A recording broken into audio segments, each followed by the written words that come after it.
Hi, my name is Dean Sickler and I'm the Commercial Education Specialist at Golden Paintworks. Today I'm going to be demonstrating the application of metallic texture using just a medium-sized trowel. Now the metallic texture itself comes in two bases, both a gold and a pearl base. Today I'm going to be working with a gold base, doing a rather deep bronze color here. Now the metallic texture comes in 20 standard colors here, which can be made by your Golden Paintworks supplier, but you can generally match almost any paint color with these. Now it's highly recommended that you paint the wall surface first in a color that's compatible or very similar to your final metallic paint color, because the metallic texture is somewhat transparent and you can see the base color right through it. So unless you want to apply a very thick opaque first coat, paint your wall surface first. Now when I'm usually applying the metallic texture here and I come to a corner, I just like to work the plaster or the texture very close to the corner and then work from the inside out like this. Just work it right around the corner. You can start like this and pull it in, but always finish going out.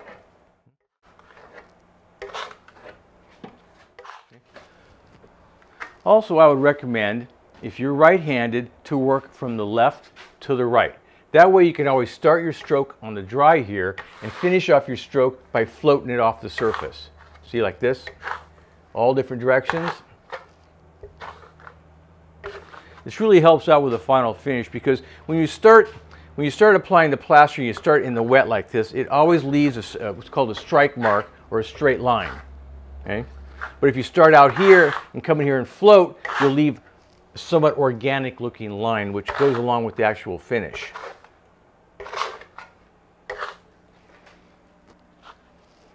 Okay, I'm going to go ahead and finish this off.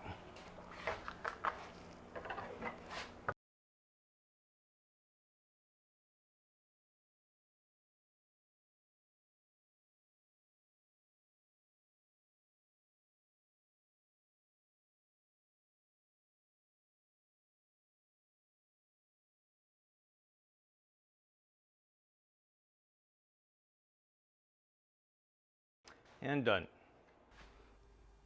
Okay, welcome back. Now the first coat is dried completely. It's been about 2.5 hours. I did a fairly opaque and fat coat to cover all the base coat here. Now's the time you want to address any problems you may see, any nail pops or long seams, maybe heavy ridge lines, something like that. You want to take just a small amount of the texture here and just float it over it like this, making sure the edges feather off. Okay. Now at this point I'm going to start up on the right and work my way left. I've dropped down to a smaller trowel now. This is to keep the movement tight and consistent across the whole wall surface. You could use a spatula like this also.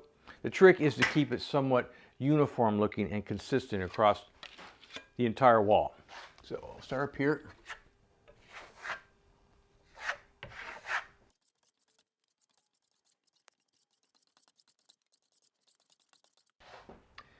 Okay. And now you see the movement that I'm using with this is fairly short strokes. I'm keeping them fairly random also. You want to avoid straight lines like this. If you do get a straight line, you want to come back the opposite way and stretch that out. Okay. Every time I land the blade, it's always in movement also like this. That keeps you from leaving those straight lines. Okay, now I'll continue.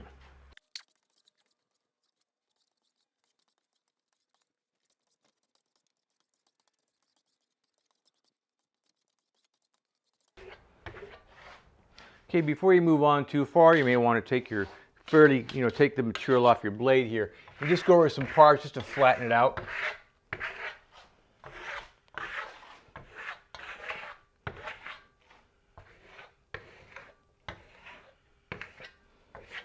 There, now let this dry for about an hour or so, and we'll come back and put on the final third coat.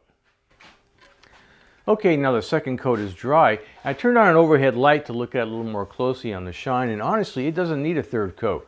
It's pretty uniform, consistent all the way across the top. If you see any problems with it at this point, you can always just take a little bit of texture here and just float over a patch that you may not like. It'll blend right in as long as you feather off the edges and don't leave a big heavy patch on the wall.